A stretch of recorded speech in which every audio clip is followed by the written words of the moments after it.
Hi guys, welcome to another episode of African Travel Now with Trevor. Back at Curiosity Johannesburg, the sun is out. They should give us a discount code thing, but knowing them, they're still not replying emails. But anyway, if you're in Johannesburg and want to experience the city, come check them out. Book the tours. They have a restaurant now also, and apparently the food is nice. I know the bar is the best one in Joburg, so come through. But today is not about them. I'll ask my guests to introduce themselves and what they do.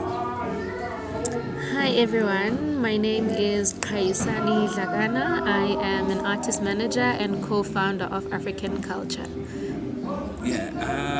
So just to get into it, what is the one thing that COVID taught you? COVID taught me that people can survive anything that you put in front of them. Because as scary as COVID was, there were so many creative and fast-forward thinking that came through people. Now we're able to work online. Now we are able to connect in ways that we were not taught in the past, but people were innovative enough to come up with those new ways, and it seems to be working. With that, this change of doing things, how has COVID changed the way that you manage the artist, and in the way that your artists either travel or get bookings, and how has that aspect been changed by COVID? What was interesting enough for me was to see spaces. I hone emerging talent. That is where my passion is. That's who I want to work with. There's just something special about people who are hungry for the music, who are not doing it for the fame, but who want to do it because you can see, but this person is just called to do this thing. So I'm always trying to find that type of talent. So when I saw that spaces that were quite popular in Cape Town where we are based, I've approached them a number of times, but you never really got anything back. But during COVID, those people were the ones who were coming to reach out to us because they wanted to start something online, and we already advanced in our setup because we also do digital marketing services where we train our artists to be, digitally aware and digitally advanced. When they were trying to tap into the digital space, then they were calling those artists to also come and feature, and they would see, the type of audience that would watch them on their online streamings, and the noise that was not only coming from South Africa, but it was coming from people international that they may not have been aware of, but these artists were recognized by them. Then they got a whole lot more respect than they used to have. So I'm grateful to COVID for that. And now we are seeing more gigs coming up, more festival bookings are coming through, and we're hoping that we can get into the African market, into the European market, etc., so that we can grow and showcase African talent to the globe. And what's the one challenge in terms of touring for the artists locally? So what's the biggest block in terms of the touring? Is it an issue of venues, like you said, not being receptive of new ideas, new talent, or is it a thing of not really having the access to funds of mobility, for instance?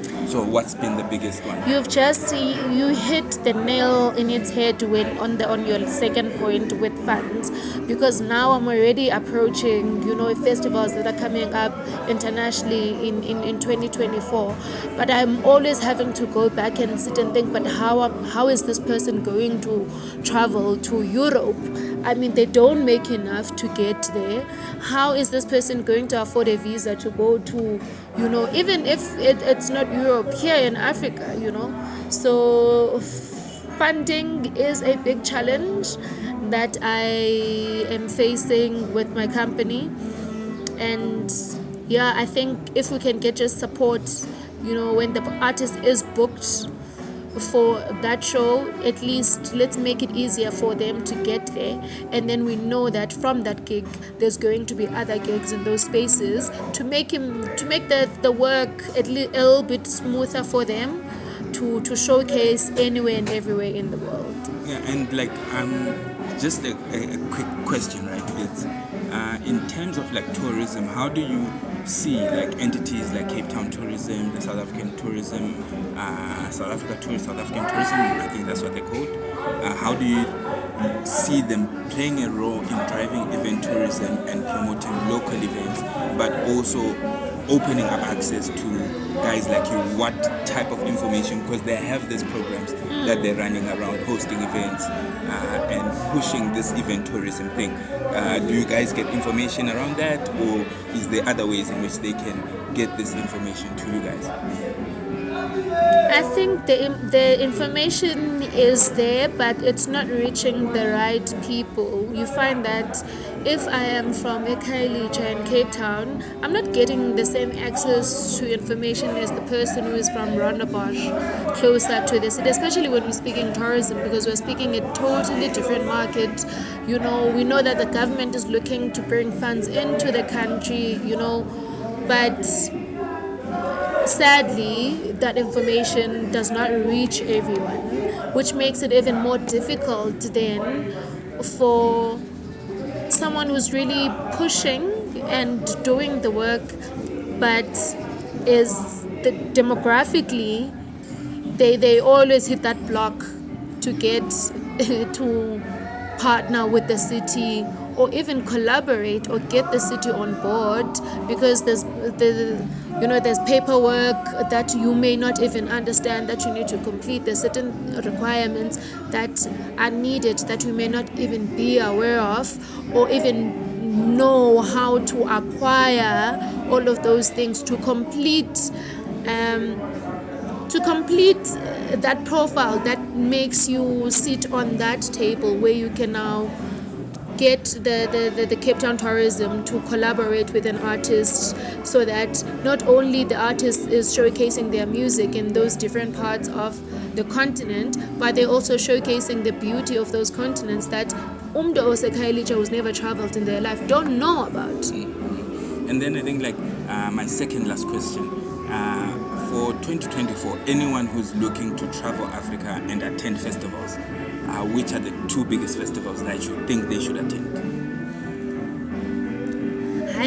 Rocking the Diases one happening in Cape Town. Okay. I experienced Rocking the Diases. Guys, Rocking the Diases is on the weekend of the 6th to 8th October 2023, and they've got a Cape Town, a Pretoria version of it. Yes.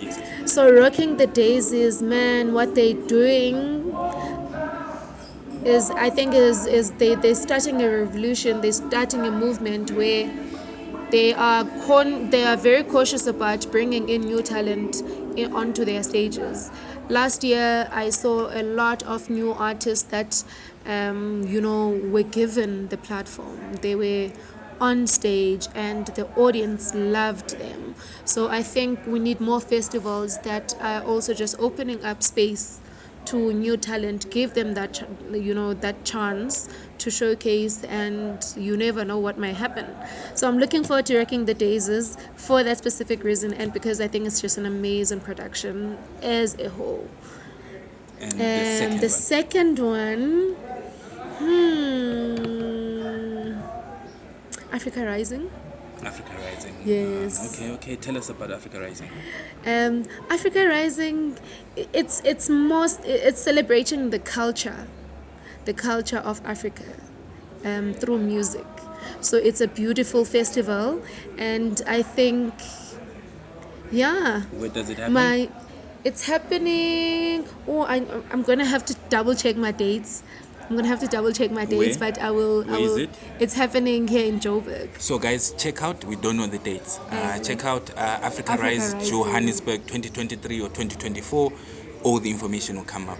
And my last question is for anyone who is interested in booking your artist, checking out where your artists are playing, collaborating with you, or just hitting you up and following you and supporting and keeping up to date with what you guys are doing, how can they reach out? Please find us on Instagram. We are African culture with a K. Underscore ZA. We are also African Culture underscore ZA on Facebook. You can contact on our business WhatsApp. It is 068 441 7918. 068-441-7918. And lastly, drop us an email, bookings@africanculture.co.za. Yes, guys. So African Culture with the K underscore ZA, Facebook, Instagram, and you had the WhatsApp, you had the email. I'll try and remember to put them in the link in bio, but you always find them everywhere. We are on LinkedIn as well. LinkedIn African Culture with the K, Yeah. SA, not ZA, SA. But was another episode of African Travel Now with Trevor. I hope you guys enjoyed it. Check them out. Support African Travel, comment, hashtag, what, and all the nice things. Share with your friends, share with your family. Till the next one. Bye.